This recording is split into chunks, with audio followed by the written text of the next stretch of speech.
Assalamu alaikum, namaskar, and hello everyone. I am here with this very inspiring picture of a ferry named Kopoti. It was on Pudda River. This reminds us of Oxfam's intervention in 1971, soon after Bangladesh receives its liberation. Ferries, as we know in Bangladesh, a delta-prone country, are the lifelines for communication, transporting goods, and connecting people. That has been the story that always reminds us as we go from one year to another. It's been 50 years now that Oxfam is committed to the cause of Bangladesh.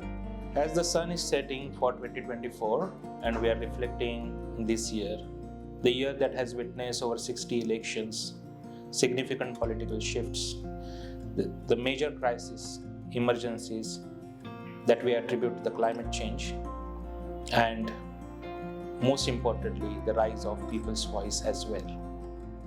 In Bangladesh particularly, this has been the historical year. The students' movement against the quota turned into a major political shift. It has turned into the formation of interim government in Bangladesh and the hope and rise for Bangladesh 2.0, the year that has shown major aspirations for the young people and their voice and their strength. We have started the year with a marathon. Over 1,200 people participated in this run to demonstrate their commitment for gender equality. We had a significant conference with the caregivers who have been part of our domestic lives but receive no recognition, no rewards. Their dialogue, their commitment, we have raised it to the government. Later, these efforts also led us to form National Domestic Workers Forum. Similarly, we also raised the voice for the tea estate workers. We brought them together. We have witnessed the major crisis this year. Climate emergency, as I always say, is here and now, and we are going through it. We've been there in the flood areas right from the day one. Over 5 million people had been displaced, and our commitment was there right from the day one. Not only in terms of relief and distribution, but our commitment is also there for their resilience, and our teams are still working and partners are working for the resilience and rehabilitation of these people. But more than that, as we always say, that these climate events are not only about the humanitarian response, which of course is essential, but it is also about to make the world aware that this is what the climate change means. The temperature has gone beyond 1.6, and that's not done. That's absolutely not done. We have worked closely with the government, with the other stakeholders to ensure that our commitment is translated into some sort of an action in COP29. Unfortunately, it did not receive the desired outcome. That gives us more strength to come together and to make appeal and to have you with us to raise our voice on climate justice. We had a very successful leadership lab this year and leadership mentoring program. We have also reached out to young fellows. We had an incubator program.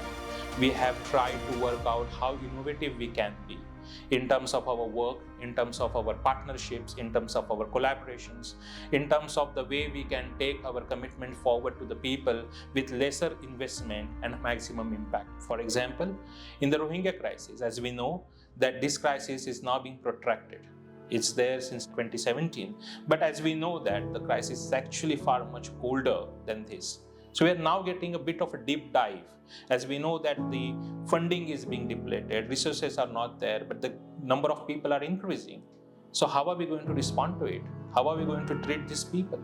So we are taking a deep dive into it along with the government of Bangladesh, and to see that what exactly this crisis cost. Oxfam and WaterAid came together, and we are working out a joint program of returnship as well as leadership, in which we are basically creating an intervention with the help of private sector to work with the set of group of women, and to see that if we can work out well, that how we can basically accelerate this to help them to be in the leadership roles.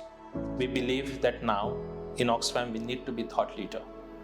We have legacy of massive projects, massive work that we have done with the communities, with the partners and many other stakeholders. Now it's time to do the harvesting. So we are investing a lot in terms of doing research, doing understanding equality, its different shades in the community, and to also mobilize different kinds of stakeholders, which are not only limited to the implementing partners, but also the think tanks, the media organizations, the academia, and private sector, and of course the government.